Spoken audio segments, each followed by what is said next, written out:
नमस्कार दोस्तों, अंकों की दुनिया नीतिश मैथमेटिक्स में आपका स्वागत है। आज की क्लास में क्लास 6 की मैथ्स की सीरीज को आगे बढ़ाते हुए हम प्रश्नावली 2.4 देखेंगे और सॉल्व करेंगे। चलिए, 2.4 में वस्तुनिष्ठ प्रश्न है जिसको हम कहते हैं ऑब्जेक्टिव क्वेश्चन है। ऑब्जेक्टिव क्वेश्चन क्या होता है कि आपको एक क्वेश्चन दिया हुआ रहता है और उसमें आपको ऑप्शन दिया हुआ रहता है, सोल्यूशन नहीं करना है। अगर सोल्यूशन करना भी है तो रफ में सोल्यूशन करके फिर जो ऑप्शन सही होगा उसमें आपको टिक करके आगे निकल जाना है। क्लियर? तो क्वेश्चन नंबर 1 है, प्रश्नावली 2.4 का क्वेश्चन नंबर 1 है, सबसे छोटी प्राकृत संख्या है। तो हम जानते हैं कि प्राकृत संख्या किसको कहते हैं, इंग्लिश में उसको बोलते हैं नेचुरल नंबर, जो कि काउंटिंग नंबर्स होते हैं, जो कि गिनने वाली संख्या होती है, जो शुरुआत होती है 1 से होती है। तो सबसे छोटी कौन सा? 1 हो गया, तो इसमें टिक करिए, 1 नंबर है ना। बी का आंसर होगा 1। दूसरा नंबर क्वेश्चन है, सबसे छोटी पूर्ण संख्या। तो पूर्ण संख्या शुरुआत कहां से होती है बॉस? 0 से शुरुआत होती है, शुरुआत 0 से है, फिर 1 है, फिर 2 है, फिर 3 है। तो सबसे छोटा कौन सा हो गया? 0 हो गया। चलिए 0 पे टिक करेंगे। अब तीसरा नंबर का दिया है 117 गुने 0। अब हम जानते हैं कि कोई भी नंबर्स को अगर हम 0 के साथ मल्टीप्लाई करते हैं तो आंसर क्या होता है? 0 होता है। 0 गुने कटहल, आंसर क्या आएगा? 0। 0 गुने any numbers is equal to 0। तो इसका आंसर सी नंबर होगा। 4 नंबर का देखिए, 8 डिवाइड बाई 0 है और 5 नंबर में देखिए 0 डिवाइड बाई 7 है। दोनों में बहुत डिफरेंट है ना। चलिए, आप छोटे बच्चे हैं, हम प्रयास करेंगे आपको समझाने के लिए, शायद आप समझ पाए। 8/0 और एक है 0/7। समझिएगा ध्यान से। इसी चीज को हम इसको ऐसे लिख सकते हैं, 8 डिवाइड बाई 0, इसको भी लिख सकते हैं 0 डिवाइड बाई 7। ठीक है, देखिए यहाँ 0 का टेबल पढ़ेंगे, 0 का टेबल हम कोई भी टेबल पढ़ेंगे 0 ही आएगा ना। हाँ, तो इसको हम तो हम लोग क्या बचपन में जब सॉल्व करते हैं ना हम लोग, तो क्या कर देते हैं? लिख देते हैं, 0 ही कर देते हैं, राइट। लेकिन नहीं, इसका आंसर क्या होगा पता नहीं चल रहा कि कितना बार में आएगा। इसका डिप भी है ना, तो परिभाषित नहीं होगा इसका आंसर। और इसमें कि 7 का टेबल पढ़ेंगे हम, 0 वाला तो 0 बार ही हमको पढ़ेंगे। क्लियर? इसका हम वीडियो में अपलोड कर चुके हैं, इस तरह का क्यों कैसा होता है। क्लियर? फिर भी हम थोड़ा सा एक झलक आपको दिखा देते हैं कि समझिए 2 का पावर है, 2 से भागा दे रहे हैं इसमें 8 में। ठीक है, तो 4 बार में कट गया ना। अब बताइए, अगर हम यहाँ 4 को ढक देंगे, आपसे पूछेंगे बताइए यहाँ कितना लिखा हुआ है, अब ऑटोमेटिक है ये सब 2 से डिवाइड करेंगे तो 4 लिखा होगा। यहाँ 4 के अलावा कोई नंबर दूसरा नहीं हो सकता है, राइट। अब इसको देखते हैं हम लोग, 7 से डिवाइड करते हैं 0 में, हमको 0 चाहिए, तो 7 0 0 कैंसिल हो गया। 0 0 के अलावा कोई नंबर तो नहीं होगा आंसर। लेकिन इसमें देखिए 0 से डिवाइड करेंगे 8 में, तो देखिए 8 लाना है तो 0 का टेबल पढ़ेंगे बॉस। 0 1 0, 0 2 0, 0 3 0। तो मान लीजिए हमको कुछ भी टेबल पढ़ेंगे तो 0 ही आएगा। तो 0 ही जब आएगा, यहाँ 0 लिखेंगे या 1 लिखे या 2 लिखे या 3 लिखे या 4 लिखे। अगर हम ढक देंगे आपसे इसके जैसे यहाँ ढक देंगे, बोलेंगे क्या लिखा हुआ है, तो कोई बोलेगा 5, कोई बोलेगा 7, कोई बोलेगा 9, कोई बोलेगा 8। मतलब कोई भी नंबर यहाँ लिखा जा सकता है। क्लियर? तो जिस प्रकार कोई भी नंबर लिखा जा सकता है, तो इसको हम परिभाषित नहीं कर सकते हैं। कोई एक निश्चित नंबर नहीं आ रहा है जिस कारण से हम कह सकते हैं कि ये परिभाषित नहीं है। क्लियर? तो इसका ऑप्शन क्या हो जाएगा? 8 डिवाइड, अगर हम 0 से डिवाइड करते हैं तो परिभाषित नहीं में आएगा, और अगर हम कोई नंबर से डिवाइड करते हैं 0 में तो इसका आंसर क्या आएगा? 0 आएगा। याद रखने के लिए आप समझ लीजिए कि अगर 0 बटा नंबर हो नीचे कोई भी नंबर तो आंसर 0 होगा। इसी को पलट देंगे, ऊपर नंबर होगा नीचे 0 होगा, तो इसका आंसर इन्फिनिटी कह सकते हैं हम लोग, या फिर आप परिभाषित नहीं कह सकते हैं। क्लियर हुआ? और क्वेश्चन नंबर 6 में है 625 को अगर 1 से any number you can multiply any number with 1 then answer same, है ना। तो अगर कोई भी नंबर को अगर आप 1 से मल्टीप्लाई करते हैं तो आंसर आपको वही नंबर आता है। तो 625 को 1 से मल्टीप्लाई किए हैं तो 625 भी आएगा। तो मुझे उम्मीद है कि प्रश्नावली 2.4 का क्वेश्चन नंबर 1 से लेकर 6 तक मैं आपको समझा पाया, आप समझ पाए। आप इसे कॉपी में नोट डाउन कर लीजिए। क्वेश्चन नंबर 7 क्या कह रहा है, इनमें से कौन योज्य तत्समक एडिटिव आइडेंटिटी है?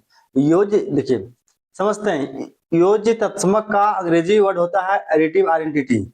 मतलब एड का मतलब क्या होता है यहाँ पे? जोड़ना। ठीक है, और आइडेंटिटी का मतलब अपना पहचान। तो कोई भी नंबर को अगर हम ऐड करेंगे कोई भी नंबर के साथ, तो ऐसा कौन सा नंबर के साथ हम ऐड करें जो अपना आइडेंटिटी नहीं खोएगा? समझ में आ रहा बात? समझते हैं। जैसे मान लीजिए कोई भी नंबर है 5, इसके साथ हम कौन सा नंबर को ऐड करें जो 5 ही आए, तभी तो आइडेंटिटी अपना नहीं खोएगा, पहचान नहीं खोएगा। तो देखा, तो 1 रखते हैं तो 6 बन जाएगा। तो 0 रखेंगे, क्या रखेंगे? 0। 5 के साथ अगर हम 0 साथ ऐड करते हैं तो 5 ही आएगा। मतलब ये जो 5 है ऐड करने के बाद अपना आइडेंटिटी नहीं खोया, अपना पहचान नहीं खोया, अपना जस का तस बना रहा, इसी को कहते हैं हम लोग एडिटिव आइडेंटिटी, है ना। तो बताइए कौन सा वह नंबर है जो एडिटिव कहलाता है? तो 5 के साथ जोड़े जीरो को, तो जीरो कहलाएगा एडिटिव आइडेंटिटी। क्या कहलाएगा? एडिटिव आइडेंटिटी, योजित तत्समक। तो आपका आंसर ये हो जाएगा बी। नेक्स्ट, इनमें से कौन गुणात्मक तत्समक, यहाँ ये गुणात्मक की बात कर रहा है, मतलब मल्टीप्लाई में होनी चाहिए और आइडेंटिटी नहीं होनी चाहिए। कोई भी नंबर को अगर हम कोई भी नंबर के साथ मल्टीप्लाई करेंगे तो 7 आना चाहिए, 7 से करेंगे 7 आना चाहिए, मतलब अपना आइडेंटिटी नहीं होनी चाहिए। तो कौन सा नंबर से मल्टीप्लाई करें? तो जाहिर सी बात करेंगे सर आप कि 1 होगा, यहाँ पे क्या होगा? 1 से करेंगे। 1 के अलावा कोई भी नंबर रख दीजिए, देखिए आपको आंसर में अंतर पड़ेगा, मतलब चेंज हो जाएगा आंसर। लेकिन यहाँ पे चेंज नहीं हो रहा है, मीन्स अपना आइडेंटिटी नहीं खोया है, अपना पहचान नहीं खोया है। क्लियर? तो 1 आएगा, तो 1 को हम कहेंगे मल्टीप्लीकेटिव आइडेंटिटी। कोई दिक्कत? Option number A. 9 number question है, इनमें कौन गुणन का क्रम विनिमय को दर्शाता है? क्रम विनिमय का मतलब, क्रम का मतलब होता है लगातार, विनिमय मतलब, क्रम विनिमय का मतलब यहाँ पे उल्टा पुल्टा। उल्टा पुल्टा मतलब जैसे 2 + 3 को जोड़ेंगे अगर हम, तो इसको हम 3 + 2 भी जोड़ेंगे तो आंसर दोनों में सेम आएगा बॉस। लेकिन यहाँ ऐड का हो रहा है, लेकिन हम क्या पूछा है? गुणन में पूछा है, गुणन में। तो यही चीज गुना में कर दीजिए आप, तो उसको गुणन कहलाएगा। देखिए तो कौन सा है? 4 × 8, 8 × 4। इसका जो ऑर्डर है, जो क्रम है, वो चेंज करके हम गुना कर सकते हैं, आंसर सेम सेम आएगा और मल्टीप्लाई में होनी चाहिए। यही वाला यहाँ पे दिया, देखिए यहाँ प्लस में दिया हुआ है, लेकिन यहाँ योग का, यहाँ है योग का क्रम विनिमय। किसके? इसके केस में अगर पूछता योग का क्रम विनिमय तो सी में जाते हैं हम, लेकिन पूछा है गुणन का क्रम विनिमय तो हम इसके साथ जाएंगे एक साथ। तो दिक्कत 9 का आंसर ये हो गया।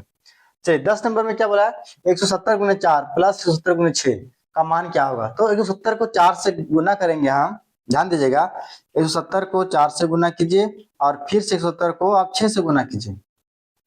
लेकिन 728 का 8 भागित में 2, 4 × 4 और 2 6, यानी 680 आएगा बाबू, प्लस 17 तो कितना आएगा? 744 के 2 भागित में 4, 6 और 4 10, 102 आएगा, 0 आएगा। अब जोड़ दीजिए जीरो को, तो 10 20 में आप 680 को अगर जोड़ते हैं तो कितना आएगा? 0 को 0, 8 10 को 0 भागित में 1, 6 7 और 1 1700, कितना आएगा? 1700। इसका आंसर क्या है आपका? सी में जाएगा। क्या जाएगा? सी में। कोई दिक्कत?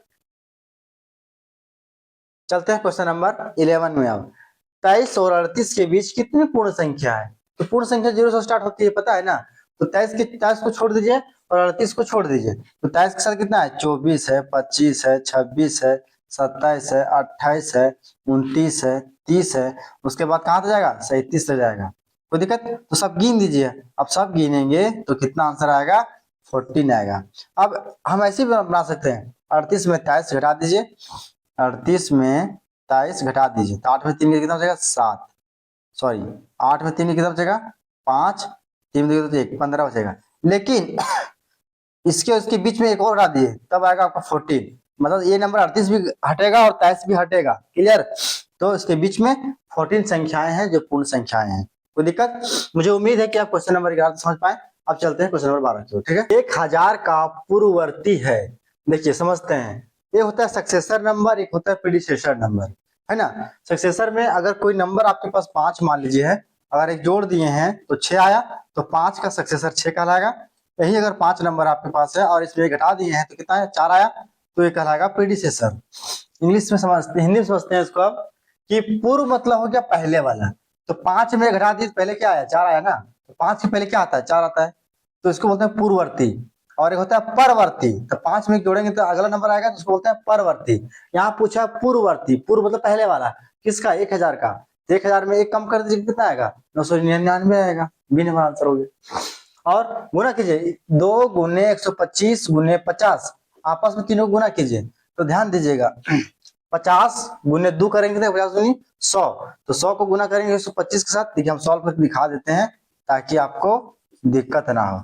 इसको गुना करेंगे तो 100 आएगा और 125 आएगा, तो 125 पर डबल जीरो कितना आएगा? 125 पर डबल जीरो है कहीं? Option number A. कोई दिक्कत? अब देखिए 168 + 329 और 329 + 168, हम जानते हैं कि दोनों को अदल बदल के जोड़ेंगे तो आंसर सेम आएगा। लेकिन जब दोनों को अदल बदल करके हम जोड़े हैं तो ये गुण कौन सा है पूछा है क्वेश्चन में, है ना।